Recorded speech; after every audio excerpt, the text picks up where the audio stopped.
தன்னை சட்டமன்ற உறுப்பினராக வெற்றி பெற செய்தால் அனைத்து வீடுகளுக்கும் சுத்திகரிக்கப்பட்ட குடிநீர் வழங்கப்படும் என செங்கல்பட்டு சட்டமன்ற தொகுதி அதிமுக வேட்பாளர் கஜேந்திரன் வாக்குறுதியளித்துள்ளார்.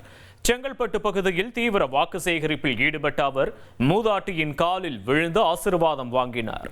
பின்னர் பேசிய அவர் களத்துமேட்டு பகுதியில் உள்ள மக்களின் அடிப்படை தேவைகள் மற்றும் அனைத்து வசதிகளையும் செய்து தர நடவடிக்கை எடுக்கப்படும் என கூறி ஆதரவு திரட்டினார். நீங்க எல்லாம் கலங்கள் தண்ணியை குடிக்கிறேன்னு நீங்க சொல்றீங்க.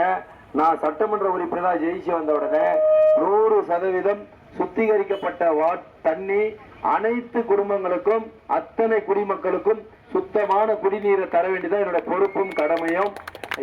எந்த இடத்துலயும் அந்த ஒரு விஷயத்துக்கு நான் காம்ப்ரமைஸ் பண்ணிக்கவே மாட்டேன்.